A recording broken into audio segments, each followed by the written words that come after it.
Que faire lorsque votre feeling va contre votre analyse? Ici Dorado, votre expert en paris sportif NBA W, NBA. J'aide les parieurs francophones à passer au niveau supérieur, à passer de parieurs lambda à investisseurs sur le long terme et donc être rentable dans les paris sportifs. J'espère que mes investisseurs du betting ont la forme, que vous allez bien et que vous appréciez toutes ces petites vidéos qu'on sort au compte-gouttes sur les différents réseaux sociaux. N'hésitez vraiment pas à partager notre contenu, notre travail. C'est ce qui va nous permettre d'être plus connus, d'aider un maximum de parieurs qui, pour beaucoup, tombent dans certains pièges, pour beaucoup, perdent des sommes catastrophiques et importantes. Donc, si vous voulez faire une bonne action, aider les gens, partagez le contenu. Nous, ça nous motivera et ça nous permettra de faire plus de contenu de qualité, de vidéos de qualité, d'émissions de qualité pour vous aider à progresser dans les paris sportifs et ça de manière gratuite. Pour ceux qui veulent aller plus loin, vous avez le Telegram, lien dans la description. Vraiment, c'est un média que j'aime bien parce que je peux être vraiment proche de vous. On est tous dans la même longueur d'onde, tous dans le même délire. Et voilà, pour ceux qui veulent progresser, c'est parfait. Moi, je vous fais part de mes idées, de mes avis, de mes opinions, que ce soit NBA, WNBA, paris sportif, psychologie, stratégie, technique, bien-être, énergie, bref, tout ce qui peut m'apporter, m'aider dans les paris sportifs. Et je vous le partage en exclusivité avec vous. Donc, vous êtes de plus en plus nombreux. Lien dans la description pour le rejoindre, ce canal Telegram. Et n'hésitez pas d'ailleurs à le partager aussi, ce petit lien de canal Telegram à vos amis parieurs.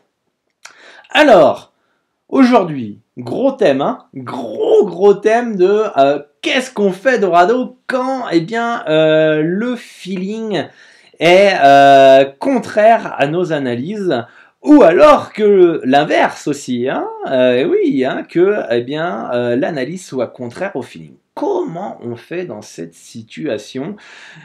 Vous le savez, moi je parie la NBA, il y a des matchs tous les jours, donc on a la chance avec la NBA, avec un gros rythme, de vivre énormément de situations différentes dans les paris sportifs. Je pense que parier la NHL, le baseball, la NBA principalement, qui sont des championnats avec énormément de rythme, où il n'y a aucun répit, ça nous permet de progresser beaucoup plus rapidement. Donc, moi, je vais vous faire part de mon expérience, je vais vous aider à gérer ces situations et on revient toujours aux bases, les 6 clés de la réussite que vous pouvez retrouver ici pour 7 € seulement si vous débutez dans les paris sportifs. Il vous faut absolument une stratégie, une méthodologie claire avant d'entamer l'investissement et d'investir de l'argent dans le pari sportif. Pourquoi? Parce qu'en fait, dans les moments compliqués, vous allez toujours revenir aux bases, vous allez toujours revenir à votre méthodologie et votre stratégie et votre vision et vos objectifs sur le long terme. Et ça vous évitera des pièges, des tilts, etc. Et c'est vraiment important et on le répète et on le redit d'avoir une stratégie, une méthodologie, un money management. C'est la base du betting et c'est très important de l'avoir de manière acquise. Pourquoi? Parce que quand vous analysez votre match avec vos critères de sélection, donc votre méthodologie, et que vous avez sélectionné un bet dont vous estimez value, ça peut frustrer des fois quand finalement on n'aime pas ça. Pour X ou Y raison, ça peut être une équipe qui est régulière, c'est une équipe, vous n'avez pas un bon feeling. Des fois, on ne peut pas forcément expliquer pourquoi on n'a pas un bon feeling. Alors ça peut être aussi lié à des expériences mauvaises passées, à savoir que c'est une équipe qui nous a fait perdre dernièrement et du coup on a un peu de peur, etc. Donc il y a tout ce processus à apprendre et réfléchir et travailler sur soi aussi. Mais globalement, si vous avez un feeling, c'est un message qui vous dit ok, c'est soit de la peur généralement, soit finalement il faut vraiment l'écouter ce feeling, d'accord? Alors il se peut que parfois vous alliez contre le feeling. Notamment, ça dépend tellement de situations, mine de rien, finalement, j'allais vous partir sur un truc, mais au final, dans une autre situation, on pourrait ne pas partir sur ce bet. Donc, imaginons que mon analyse me ressort Brooklyn -3 et que j'ai pas un bon feeling dessus. Il faut que je regarde, en fait, pourquoi j'ai pas un bon feeling. Est-ce que je suis sur un bad run? Est-ce que dernièrement cette équipe m'a fait perdre? Est-ce que c'est une équipe irrégulière? Ça peut être très bien le cas. C'est une équipe où franchement c'est vraiment pas comme on peut la lire, etc. Mon analyse me la ressort, etc. Mais c'est pas une équipe en qui j'ai confiance. Posez-vous des fois cette simple question, est-ce que je pourrais investir sur le long terme de l'argent sur eux? Est-ce que c'est un bon investissement sur le long terme ça? Généralement, si c'est non, on oublie. D'accord? Et si jamais c'est non, pourquoi? Parce que c'est une équipe quand même qui est irrégulière, investir son argent sur eux, c'est quand même pas intéressant. En tout cas, pas actuellement. Et puis en plus, j'ai pas le bon feeling. Donc du coup, on laisse. C'est pas grave. Vaut mieux prendre des bets où bah, votre méthodologie, votre analyse, votre money management y a valu, tout est respecté et vous avez un bon feeling, vous vibrez bien, let's go, on y va. Si vous n'avez pas le feeling, on n'y va pas. Et si vous avez un bon feeling, mais justement que bah, vous avez une analyse qui ressort le contraire parfois ou qui ne ressort pas forcément cette équipe, ne pariez pas non plus. D'accord?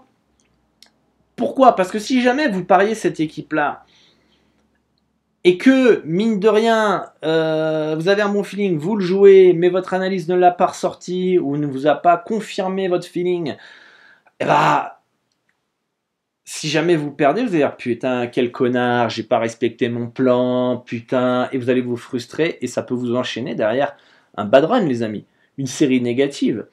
D'accord? Parce qu'après, ça va engendrer de la frustration, et puis après, c'est effet boule de neige, il peut se passer plein de choses. Donc, si un jour, vous avez une analyse, mais le feeling est contraire, il faut qu'en fait que les deux soient liés. Il faut que votre feeling confirme l'analyse, et que le feeling soit confirmé par l'analyse, etc., etc. Donc moi, personnellement, pour protéger, on va dire, mon mental, ma conscience aussi, eh bien, si tout n'est pas concordé, je n'y vais pas. Je n'y vais pas. Parce que, comme je vous l'ai dit, en cas de mauvais résultat, derrière, ça peut influencer sur le long terme. Et comme on l'a vu dans des vidéos, le no-bet égale gagné. Et donc, du coup, à partir du moment où je fais l'impasse, je n'ai pas perdu d'argent. Demain, c'est une nouvelle journée, il y aura d'autres opportunités et on reste patient. D'où l'importance de la patience dans les paris sportifs. Donc, vidéo très complète aujourd'hui. On a vu un peu les deux aspects, mais n'oubliez pas une chose, de respecter votre méthodologie, votre stratégie, votre money management, vos value bets et derrière, votre feeling confirme ou pas à prendre le bet. Et si jamais, bah, à partir du moment où vous avez un bon feeling et que là, l'analyse ne concorde pas, ne vous valide pas ce feeling, ne prenez pas parce que ça ne rentre pas dans votre méthodologie et stratégie. Voilà, d'où l'importance, comme je vous l'ai dit en début de vidéo, d'avoir tout bien cadré et que tout soit bien carré et précis. Voilà les amis, à très bientôt pour une nouvelle vidéo. N'hésitez pas à partager cette vidéo à vos amis par ailleurs. Et moi, je vous dis à bientôt sur les différents réseaux sociaux, sur Discord, Telegram, Snapchat, Instagram, Facebook, Twitter, bref, partout vous pouvez me suivre. Et moi, je vous fais une grosse bise, prenez soin de vous et à bientôt, ciao!